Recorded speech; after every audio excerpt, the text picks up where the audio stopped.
Ассалаумағалейкум, құрметті телекөрермендер. Эфирде спорт ақтау бағдарламасы. Бүгін біз дзюдо туралы айтып көрсететін боламыз. Алайда күнделікті әр бағдарламадағыдай дзюдодың ең оңай айла тәсілдері немесе оның алғашқы ережелері туралы емес.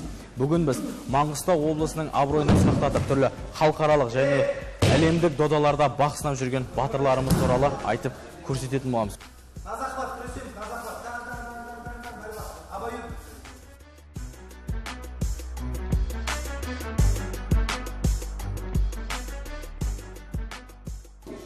Осыған дейін өңірімізде арнайы мамандандырылған дзюдо мектебі болмаған. Осыны елеген біздің өңірдің спорт жанашырлары және кәсіпкер ағаларымыз осы дзюдошыларға арнап арнайы мектеп ашты. Бұл бүгін біз Тұрар Жолдыбаев атындағы дзюдо мектебіндеміз.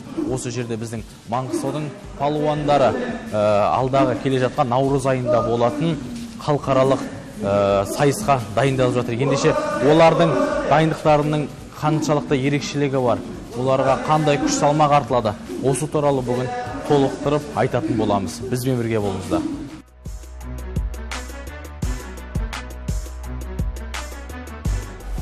Ал енді Әділ мырза, алдымен осы біздің палуандарымыздың жаттығуына тоқталып кетейік. Бұлар күніне қанша рет жаттығу жасайды, айырмашылықтары қандай? Алдымен не істейді, содан кейін не істейді деген секілді.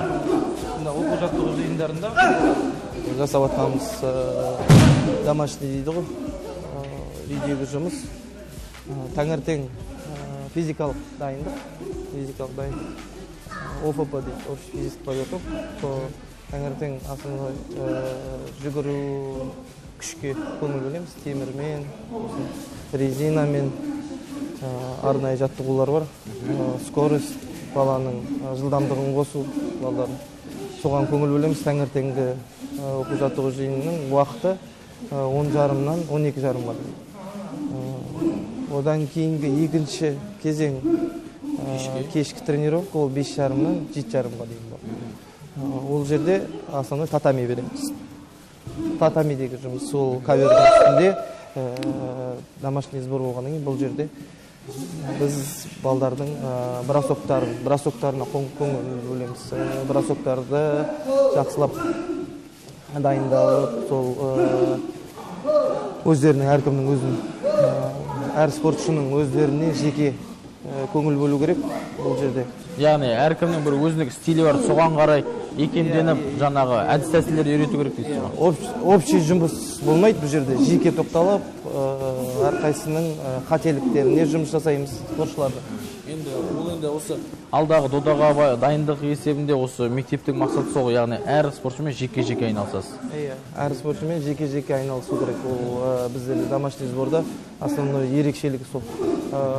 Мына Алматыда ұлттық құрама команданың оқу жаттығу жиыны ол басқа планмен өтеді.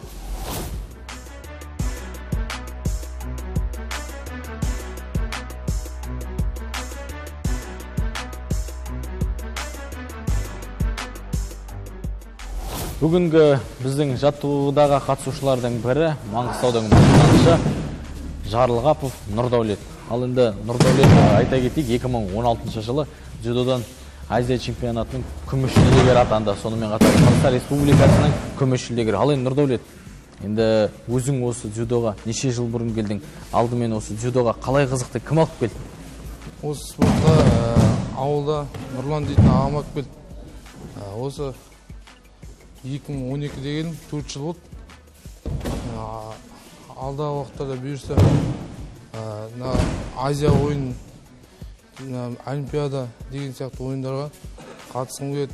Маңғыстаудың абыройын, Маңғыстау емес, Қазақстанның абыройын көтергім келеді. Түсінікті. Енді сен қазіргі таңда 4 жыл болса да кәсіби әрі былай айтқанда тәжірибесі мол дзюдошылардың бірісің. Өзіңнің ең сүйікті әдісің қандай? Қарсыласты жығудағы. Менің әдісім жашак, груд, передний дейтін әдістер. Ол қандай әдістер? Маған көрсетесің бе әдіс? Бірлес көрсет.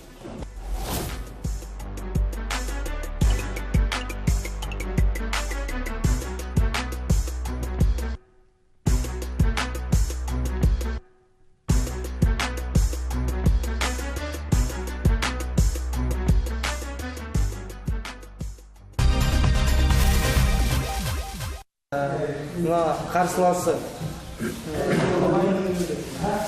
40-қа шығып лақтыруға кіреді, сол кезде Контрприем. Кеудеден асырып. Ал енді құрметті телекөрермендер, бұл Жарылғапов Нұрдәулеттің өзінің ерекше әдісі. Яғни кеудеден лақтыру деп аталады. Асырып лақтыру. Яғни сізге қарсыласыңыз шабуыл жасағанда сол кезде жылдам қайтару әдісі деген болады. Көрейік.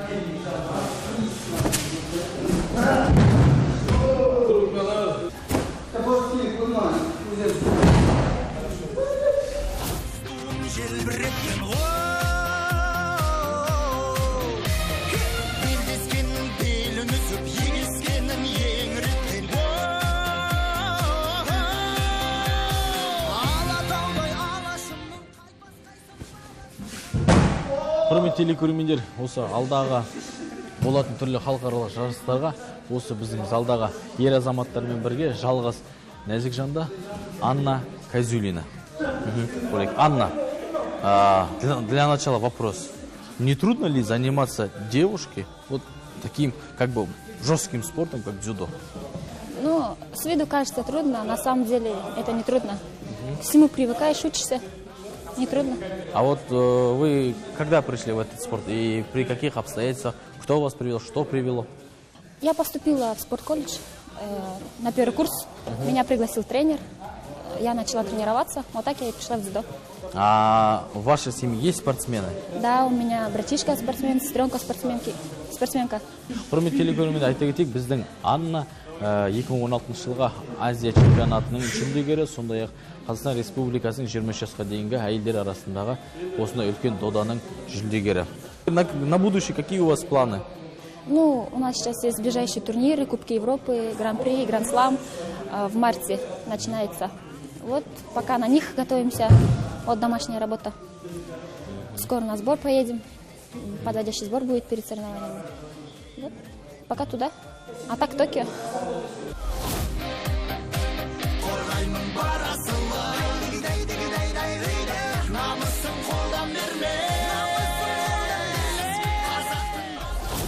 Тұрар Жолдыбаев атындағы дзюдо спорт мектебінде барлық жағдай жасалған. Бұл жерде мәселен бірнеше жаттығу залы бар. Үлкен алаң, зілтемір көтеруге арналған алаң және жаңа ғана біздің жаттығуымыз болып жатқан арнайы зал.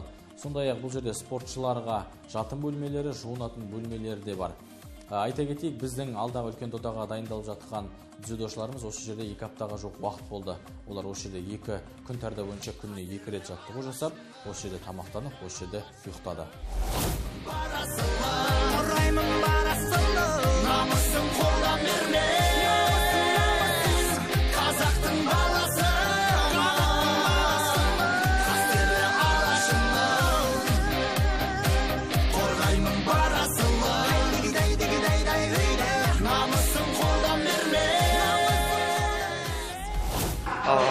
Маңғыстау құрама командасының кеше жуырда өткен чемпионат Қазақстан біріншілігінде біздің өзіміздің Маңғыстау облысының құрама командасы жүлделі 3-ші орынға ие болып, алғашқы рет дзюдо күресінен қола медальмен қайтқанбыз. Командамыз қазір жаман емес. Жататын жерлерін, тамақ жейтін жерлерін, балуандардың бір жерде жатып, бір команда болып жұмыс жасауға үлкен үлестерін қосып жатыр. Ауылдағы азамат жігіттер, Жолдыбаевтар, Әулиеті және Самат Мұсабаев деген президент федерация. Одан кейін жаңадан келіп жатқан облыстық спорт басқармасының бастығы Байжанов, Бекболат деген азаматтарға үлкен рахметімізді айтамыз. Дзюдоға қосып жатқан үлестері үшін олимпиадалық спорт болғаннан кейін біздің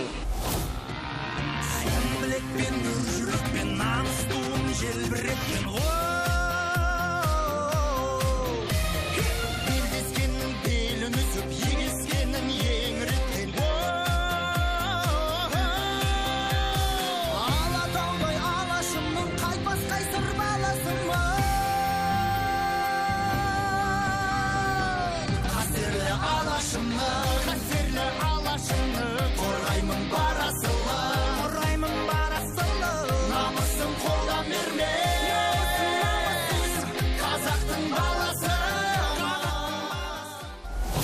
Болашағына зор үміт күттіретін балуандардың бірі Руслан Мусаев. Ол дзюдомен шұғылданғанына 7 жыл болған. Ал енді Русланмен сұхбаттасайық. Руслан, 7 жыл бұрын осы дзюдоға аяқ бастың. Не себеп болды? Неліктен дзюдоны таңдадың? Сұрақ. Бұл себептен бұл мектепке әкем әкелді 7 жыл. Спортпен айналысқан. Бұрында өзі де спортпен айналысқан, дзюдо күресінен, бокс салын жүрген. Яғни спорт жанашыры дейсің ғой. Енді осыған дейінгі сенің түрлі халықаралық, республикалық додаларда жүлдегер атанып жүрсің. Ол біздің өңіріміз үшін үлкен мақтаныш. Енді дәл қазір көрермендері бар. Осы жас буын бар, өзіңнің құрдастарың бар. Осы дзюдомен шұғылданғысы келіп жүрген көрермендерге не айтасың? Ол осы Тұрар Жолдыбаев атындағы спорт кешін бәріңізді шақырамын, қыздар, ұлдармен. Түсінікті. Ал алдағы жарысты сәттілік тілейміз. Тек биік шыңдардан үлкен орындарды иеленіп, Маңғыстаудың атын шығарып жүре бер. Жалғастырайық.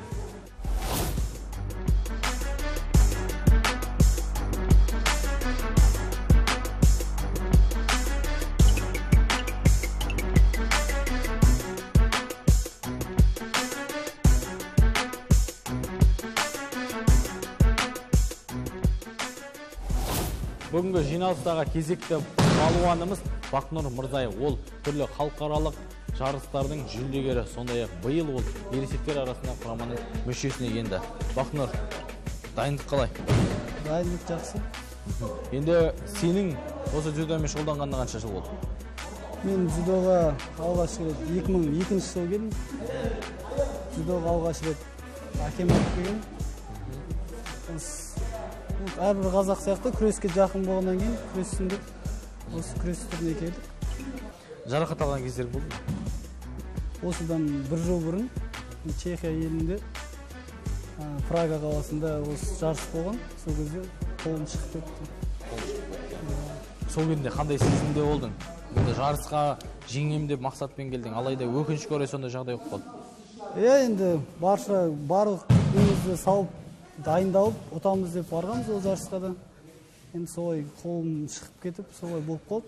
Бірақ одан тоқтап қалған жоқ, емделіп, келесі жарыстарға дайындалып жатырмыз.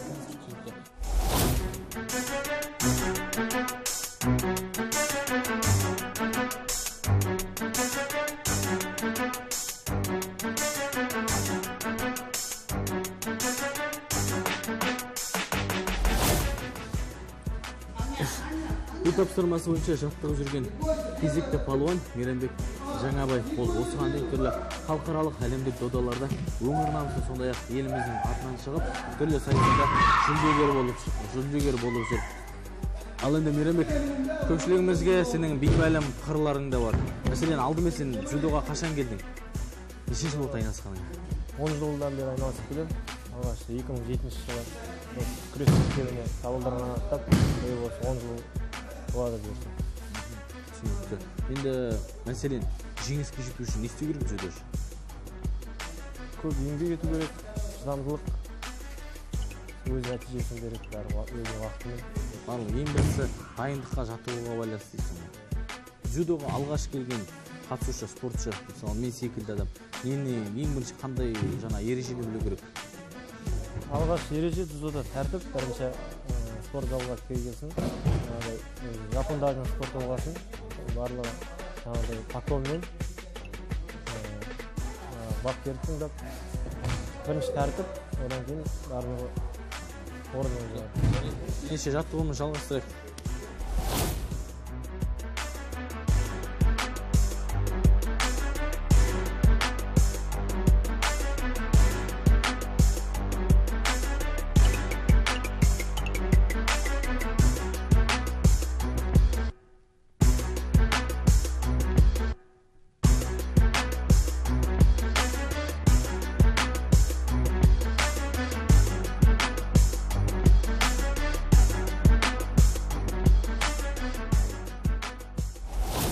Біздің жаттығуымыздың аяқталуына да санаулы уақыттар қалды. Ендігі соңғы кейіпкеріміз Айбек Имашев. Айбек Азия чемпионатының жеңімпазы, сондай Европа кубогының жеңімпазы және халықаралық дәрежедегі спорт шебері. Ал Айбек, Ағда, қайырлы кеш.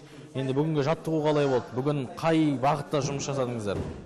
Енді бүгінгі жаттығу өздеріңіз көріп өткендей, ол мына жаңағы дзюдо Жапон елінен дамыған болса, ол орысшадан аударғанда мына гибкий путь к победе дейді ғой. Сол жаңағы жеңіске деген әдіс тәсілмен жетудің амалы, болмаса айласы деген сияқты. Сол себепті бүгінгі жаттығуда өзіміздің каждый спортшы, каждый дзюдошы, яғни өзінің сүйікті әдісін әдіс айла арқылы, әдіс тәсілмен қайталап, соны шыңдадық. Одан бөлек захват дейді. Захват ол ұстау әдісі, яғни біздің дзюдода бірінші ұстау әдісі, ұстағаннан кейін ғана әдіс қолданасыз. Яғни қарсыласты дұрыс ұстаудың да өзінің айлалары бар. Дұрыс ұстамасаң, әдісте дұрыс шықпайды деген сияқты. Сол себепті бүгін захват дейміз, бізде ұстау әдісін захватқа көстік, және де өзіміздің әдіс тәсілдерімізді қайталадық. Сол себепті осы келесі жарысқа деген, қарсыласқа деген дайындықтарды солай шыңдадық бүгінгі жаттығуда. Енді Айбек, мен бүгін дзюдоға алғаш рет кетіп тұрмын. Сен де маман ретінде, кәсіби дзюдошы ретінде маған ең оңай әрі жеңіл, мәселен, көшеде біреумен теке-тересіп қалған кезде бір жасайтын айла тәсілді бір көрсетсе. Көшеде ерегесіп қалған кезде залға келіп шешуге болады деген. Болады, оған келсек, және онда мен бір қарсылас, яғни напарник алып келейін. Мынау екі аяқтан қырқа шалу әдісі, жапон тіліне қарай көшу дейді, үстіне захват аласыз, екінші қолына шынтақтан. Бірінші бұл жерде аяқ, екінші аяқтың опорный аяқ дейді, екінші аяқ бару керек, алдыңғы қолды кеудеге тартамыз. Желкедегі қол басын болады, қарсыласын. Ана аяқ şu жаққа қойды. Мына аяқпен, алдағы аяқпен, оң аяқтан дейді. Шалып, лақтан. Мына қолды алға тартасың. Вот, таста. Тамаша. Дұрыс, яғни осы қарай көші әдісі болып табылады.